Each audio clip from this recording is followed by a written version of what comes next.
China commends Sri Lanka under President Maithripala Sirisena.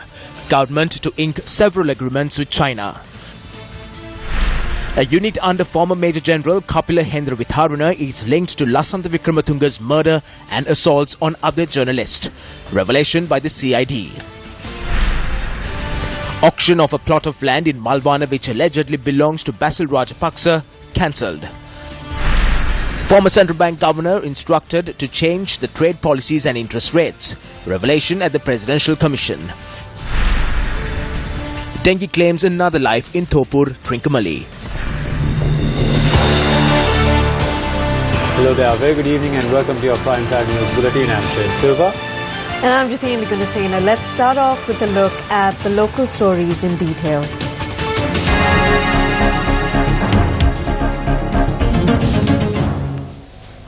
President Maithripala Sirisena states that Sri Lanka will enter into several agreements with China in a manner which does not harm the integrity, sovereignty and national security of the country. The President made this statement when the visiting Minister of Defence and State Councillor of the People's Republic of China, General Chang Wang-Kwong, called on the President this afternoon at the President's official residence.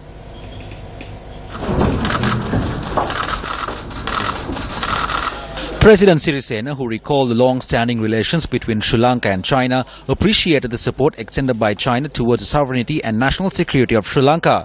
The President's media unit reports that the President had also extended his gratitude to the Chinese government for the training opportunities provided to Sri Lankan security forces for a long time. The President, who commended the assistance provided to Sri Lanka by the Chinese government during the crucial stages of the war in the country, trusts that China will continue to train the Sri Lankan security forces. General Chang Wang-Kwong, the visiting Chinese Minister of Defence, said that a strong foundation has been laid for the betterment of the economy, society and the people's welfare under the current President of Sri Lanka. The visiting Chinese Minister of Defence also met with State Minister of Defence Ruwan Wijewardena. The media were not permitted to cover the meeting. However, the footage of the meeting were aired live on the official Facebook page of State Minister Ruwan Wijewardena.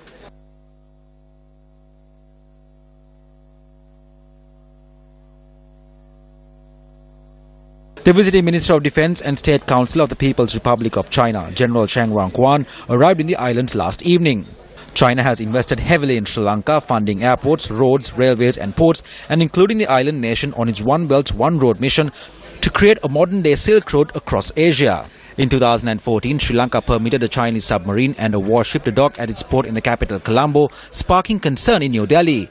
India has been concerned over China's involvement in the Indian Ocean region. After Sri Lanka, Chang will be travelling to Nepal, which serves as a natural buffer between China and India, challenging India's long-held position as a dominant outside power in the landlocked nation. It is evident that China is paying special attention on the Indian Ocean. The relationship between Sri Lanka and China has been going on for years. The forces and the ministries of defence of both countries have a close relationship. Political, economical and cultural ties with a country like China is a very usual relationship. According to the police headquarters, a criminal gang that surfaced from the Jaffna Peninsula named Awa is now said to have taken root in a number of other areas around the island. However, the police say that they will take all action to apprehend those involved with the group as soon as possible and put a permanent stop to the illegal activities taking place in the northern part of Sri Lanka. According to a release issued by the police headquarters, a key member of the Awa group was arrested the day before yesterday in Dehiwala, produced before the Jaffna Magistrates Court and was placed under remand custody until the 31st of this month. The police adds that following long hours of questioning, they were able to discover a sword used by the group of criminals. The police media unit adds that on a prior occasion, 5 suspects connected to the group were arrested and produced before courts. During the past few years, several instances were reported where a number of persons were arrested for committing crimes using weapons. 6th January 2014, 11 persons suspected to be affiliated to the Awa group arrested in Kodaville, Jaffna. 23rd January 2014, 2 persons affiliated to the Awa group arrested. 14th August 2014, 4 persons affiliated to the Krishna crime gang arrested in Manipai. 9th May 2016, a group by the name of Rock Team, linked to crimes in the Jaffna Peninsula, arrested. Latest unfolding. 18th March 2017, main suspect linked to the Awa group arrested in Dehiwala.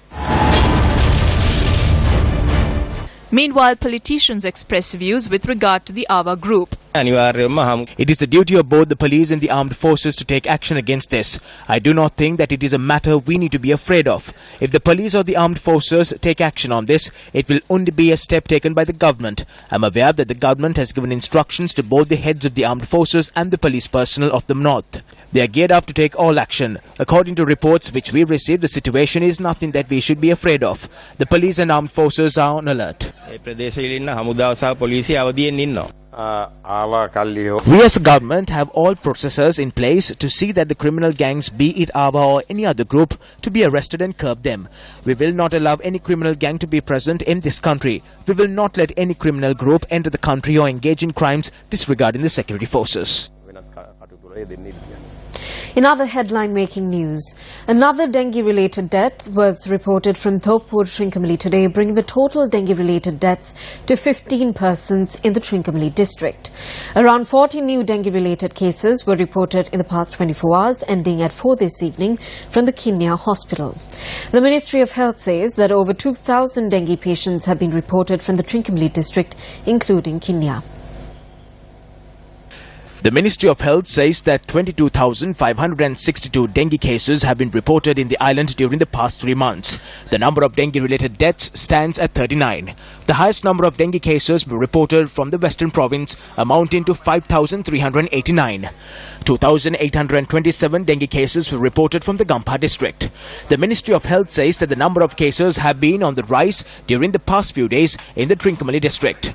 A total of 1,300 cases of dengue were reported from Kinya, of which 130 persons are currently receiving in-house treatment. A dengue-related death was reported from Thopur, Trincomalee today. The deceased, aged 27, was a resident of Alainagar. A total of 18 deaths were reported from the Eastern Province due to the virus. Community specialist at the National Dengue Eradication Unit, Dr. Prashila Samarveera, says that due to the increase in the number of dengue cases, additional doctors have been assigned to the Kinya and Trincomalee hospitals. Meanwhile, the Ministry of Health notes that a special program is in place to control the dengue outbreak by identifying the mosquito breeding grounds and disinfecting such areas. Speaking at a media briefing, Professor Tissa Vitharana says that it is strange to see the rise of the dengue epidemic at a time when the country is facing a drought.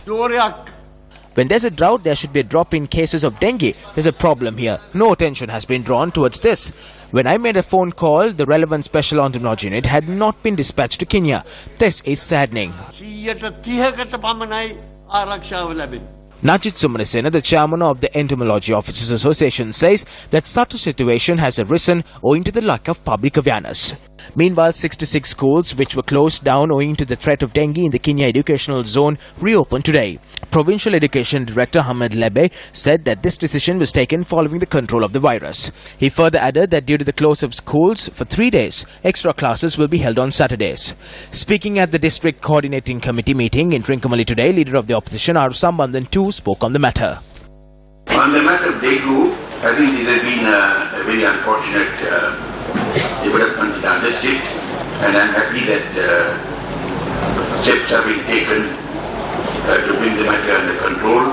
I also want to raise the question of whether, before the outbreak of dengue in some parts of the district, adequate precautionary steps were taken. I'm inclined to think that the action taken was inadequate. I say this for this reason. There are a number of sprayers of disinfectants attached to the health department who had worked for more than the required period and were entitled to permanency, but they were not granted permanent appointment, they were discontinued. This was in violation of the practice that prevailed in other districts in the country. In fact, an occasion to talk about this matter to both the governor and the provincial secretary some time ago, and I requested that this matter be attended to and that these persons be given permanent appointment. I don't think new persons were recruited either in place of those who were discontinued, which meant that there was a lack of staff. Newsfirst has, through its Come Weather program, taken steps to provide assistance to families in the Trincomalee district affected by the dengue virus.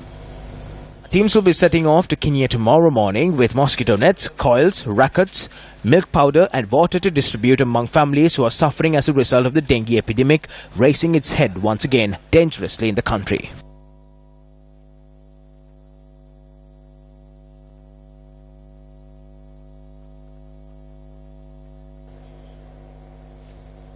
We are now crossing over to Ramesh for an update on today's proceedings of the Presidential Commission. Good evening, Shane, and good evening to you all our viewers. It was the 18th day of the Presidential Commission of Inquiry into the bond issuance. Let's have a look at what happened during the day's proceedings. On the 18th sitting of the Commission, Secretary of the Monetary Board, H.A. Karunaratne, gave evidence and revealed that the Monetary Board meeting on the 23rd of February 2015 was presided only by then-Governor Arjuna Mahendran, Treasury Secretary Dr. R.H.S. Samarathunga and Mano Ramanathan. The draft minutes of the Monetary Board meeting revealed that a decision was reached to explore issuing 30-year Treasury bonds, which was later changed to issue 30-year bonds. On the final minutes, which was only approved on the 2nd of March 2015, days after the impunged Treasury bond auction. It was also revealed before the Commission that on the 27th of February 2015, then Governor of the Central Bank of Sri Lanka had attended the market operations meeting. Karunaratne said it was extremely unusual for a governor to attend the meeting. At the meeting, the governor had instructed the director of the domestic operations to issue a circular to change the standing rates. H.A. Karunaratne is to appear before the Commission once again tomorrow.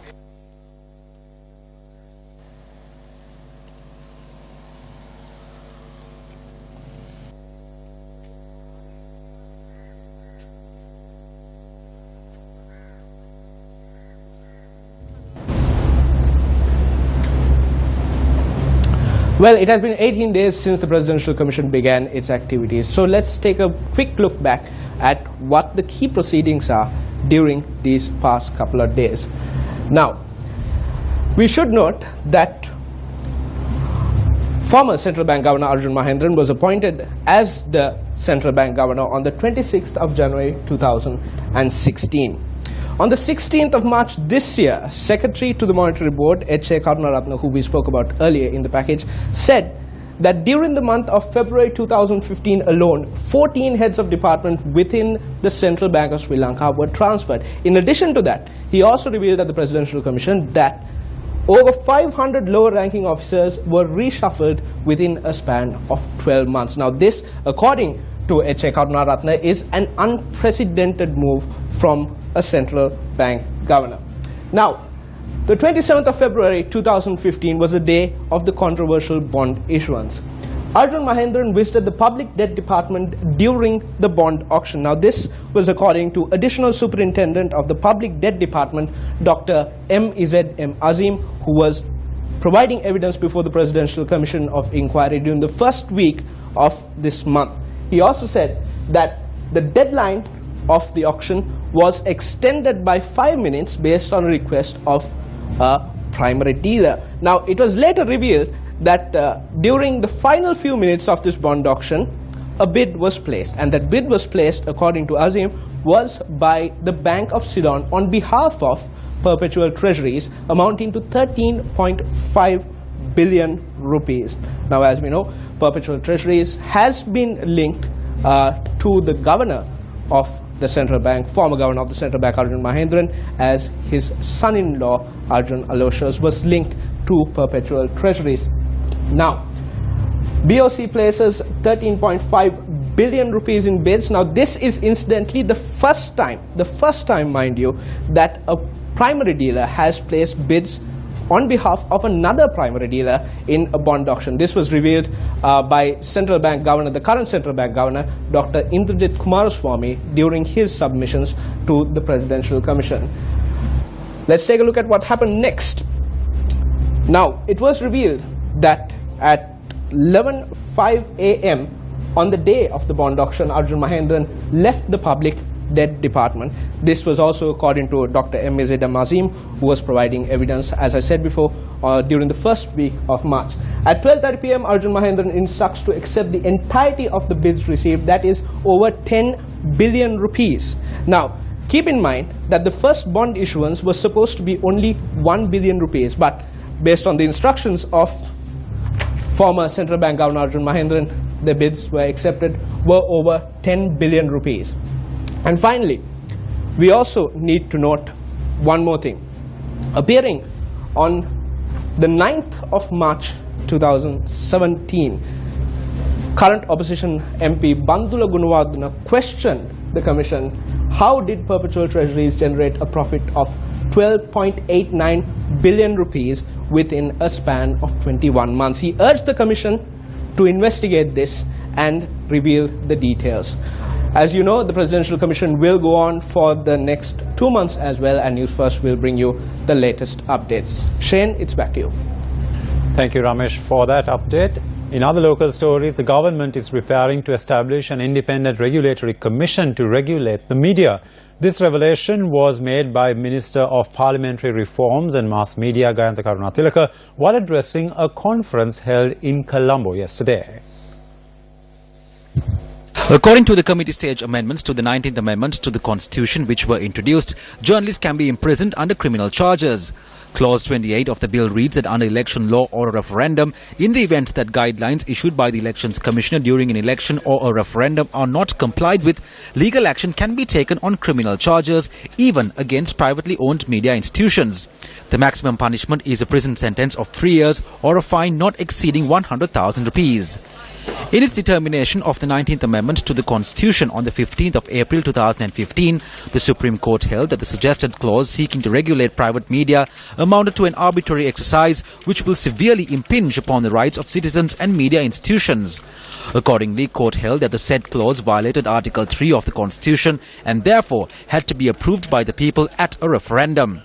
Thereby, the government was compelled to remove the restricting clause from the bill. Many in the political spectre point out that the government is gearing up to suppress the media through other means.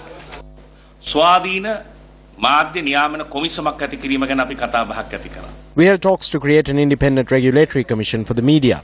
We need to further affirm the freedom of journalists. We have to take measures to secure the safety of their information. As a government, we will not try to enforce anything on anyone. Just like we formulated the Right to Information Act, which was rated as the third strongest act in the world, we will obtain the views of the media sector, the public and all experts in the field to create an independent regulatory commission within 3 months. We hope to bring this to Parliament soon. This government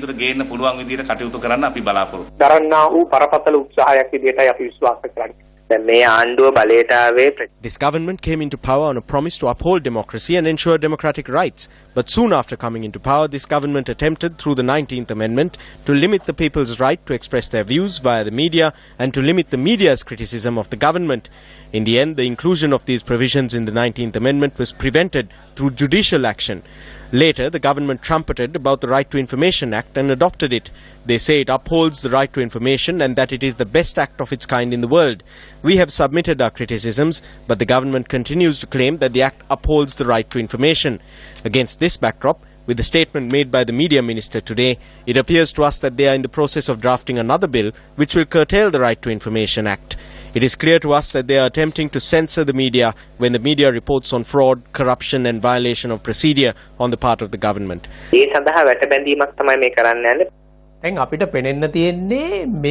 If they cannot uphold this, if they cannot bear it, if they cannot face it, then it is not a sign of good governance. If they are attempting to carry out state-sponsored oppression of the media or to steer the media as per the whims of the state, we are not prepared to accept it. The Mahinda Rajapaksa regime too made various such attempts.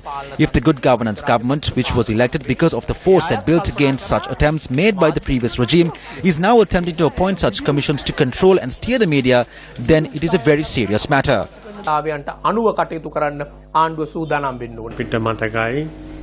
We remember the threats which were levelled at journalists in Parliament. We as the joint opposition worked towards removing the clauses of the 19th Amendment to the Constitution which were brought in to punish and control these institutions, and we will continue to work towards this. The government is afraid of the measures taken by the media to expose information to the people. On one hand, the government is bringing various kinds of legislation to suppress and slash the freedom of the media, and on the other hand, they are making statements that an act which grants the right to information has been approved for media institutions institutions and journalists. It appears that the good governance government has forgotten the promises it made on democracy and the right to provide information. So we would like to remind the government of this once again.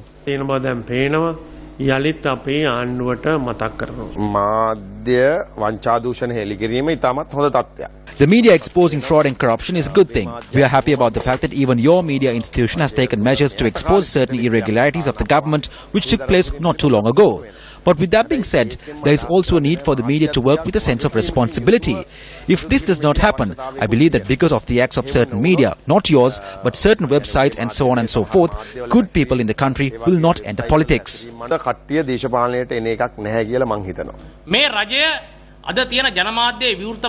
Today this government has fallen to a point where they cannot move forward with the openness the media possesses. So the Ministry of Mass Media themselves are trying to initiate a plan to trap and limit the media to one place. All of you have to unite to secure the rights of the media. They are trying to bring forth a standardization on the media in a bid to prevent their malpractices and incapabilities from being showcased among the people and the world. So it is the responsibility of the media to ascertain if the hand is being extended to them for the right reasons, or if the Ranil Wickremesinghe government is trying to initiate its usual trend of suppressing the struggle of the people and the media like in 88 and 89. So rally all the media for this purpose.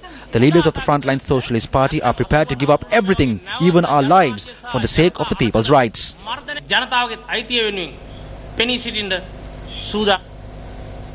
Information was presented to the Mount Lavinia Magistrates Court today regarding the former Director of Army Intelligence, retired Major General Kapila Hendavitharana, and a special unit that functioned under him, which may have been linked to the murder of Sunday leader newspaper editor Lasantha Wickrematunge and assaults on several other journalists. This information was presented to court based on the statement made by retired Field Marshal Sarath Fonseca. According to evidence presented by the Criminal Investigation Department, Wickrematunge had been assassinated with a sharp weapon and had not been shot at. The CID presented a significant amount of information regarding the murder of the prominent journalist when the case pertaining to the murder of Lasantha Wickrematunge was taken up before the Mount Lavinia Magistrates Court today. The CID informed court that there had been activity on the 5 mobile SIM cards that had been used in connection to the assassination of Lasantha Wickrematunge, as well as the results carried out on journalists Upali Tennakone and Keith Noya.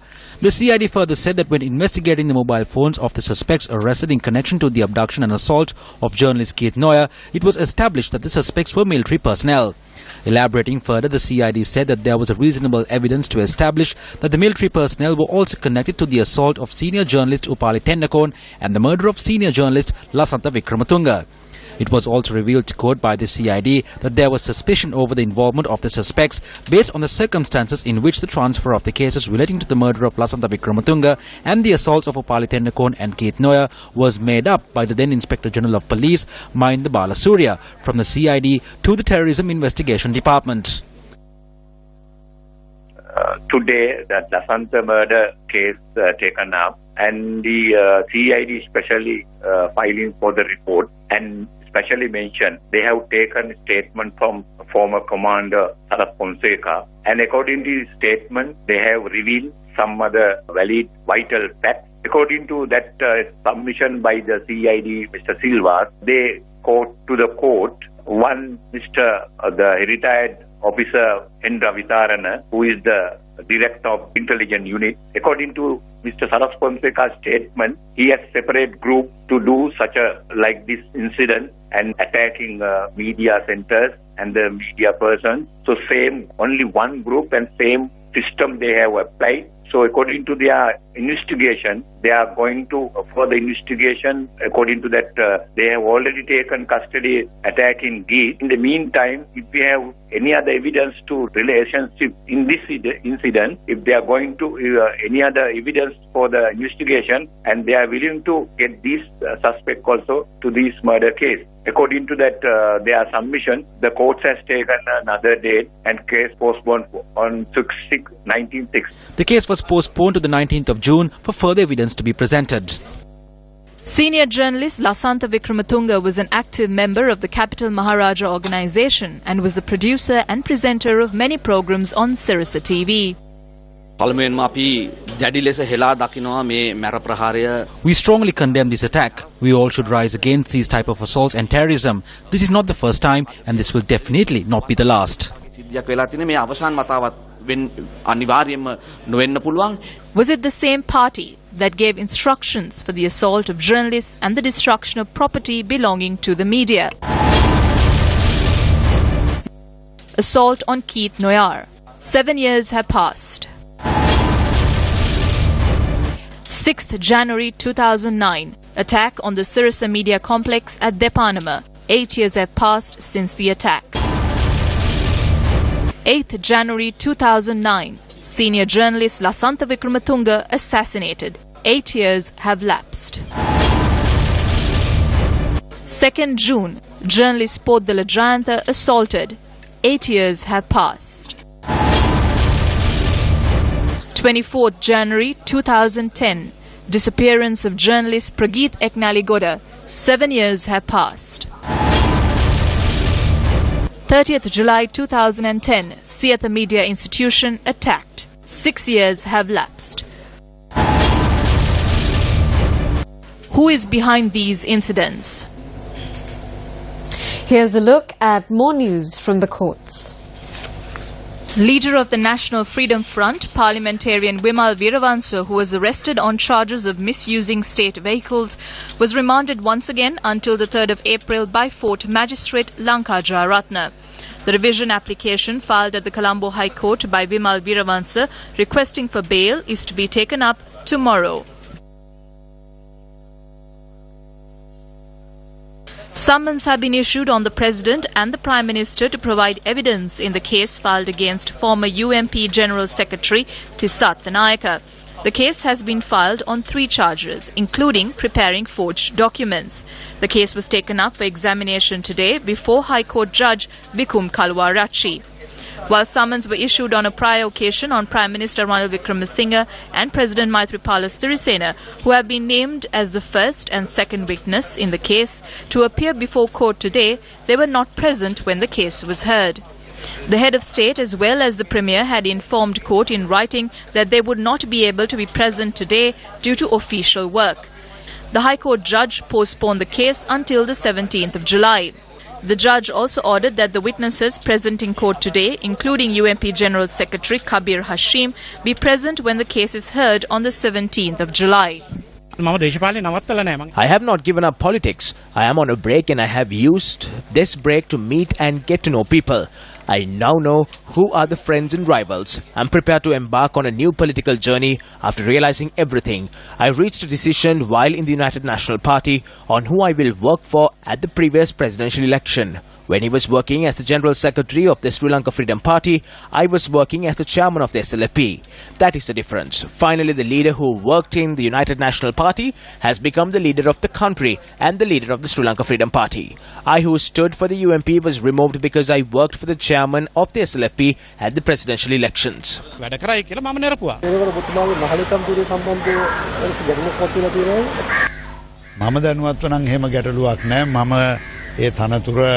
මට බාර දුන්න එකක් මගේ රාජකාරිය ඉටු කරලා තියෙනවා ඒක පක්ෂයේ තීරණයක්. තිස්සත් නායක මහතා නැවත එක්සත් ජාතික පක්ෂයට එකතු වෙයිද? එහෙම You should ask that from him. There is no such problem. I believe the UMP is an open party. Anyone who abides by the policies and regulations of the party has the right to join the party. Anyone can request to be included in the party. ඉල්ලුම් කරන්න පක්ෂයට එකතු වෙන්න. The auctioning of the contentious Malwana land initially said to belong to Basil Rajapaksa has been halted. This order was issued when the case was taken up before Pugoda Chief Magistrate Nilupuli Lankapura. While the land was originally scheduled to be auctioned on the 29th of March, the Police Financial Crimes Investigation Division, or FCID, made a request to court that the auction be halted. Officials from the police FCID informed court that the government had informed the Attorney General that the building and land on the said Malwana property are to be utilized for purposes benefiting the general public. Thereby, court determined that a declaration would be made on the 23rd of this month over the future course of action to be taken with regard to the party. A commemorative ceremony to mark the 60th anniversary of diplomatic relations between Sri Lanka and China was held in Colombo this morning. The event was held under the auspices of Speaker Karu Jayasuriya, who was accompanied by Minister of Petroleum Resources Development Andima Virakodi. The ceremony was graced by Her Royal Highness Princess Zhu Shi Yang, a descendant of the dynasty of King Parakombahu IV of the Kotte Kingdom. Our friendship dates back to thousands of years. The Silk Route, then the religious, cultural and social exchanges. Especially I must say that in the recent past, in the development of infrastructure in this country, the roads, highways, ports, airports and the development of various other trade activities, China has been in the forefront. It's a very special occasion, celebrating 60 years of friendship, and I hope and pray this friendship would go from strength to strength and the two countries would work together for peace, harmony and prosperity of the world. Opposition leader R. Sambandhan alleges that over 150,000 Tamils were killed during the nearly 3-decade-long conflict. Addressing a counter-terrorism conference in New Delhi earlier this month, the TNA MP claimed that about 50% of the Tamil population had fled the country due to the conflict, adding that fresh violence would result in more Tamils fleeing the country. The opposition leader said 4 resolutions had been adopted by the Geneva-based United Nations Human Rights Council in 2012, 2013, 2014 and 2015. The resolutions dealt with violations of international human rights laws and international humanitarian laws by both parties to the conflict. Well, that's a wrap of your Primetime News Bulletin for tonight. For the Newsfirst team, I'm Jitendra Gunasena. And I'm Newsfirst.lk, and good night.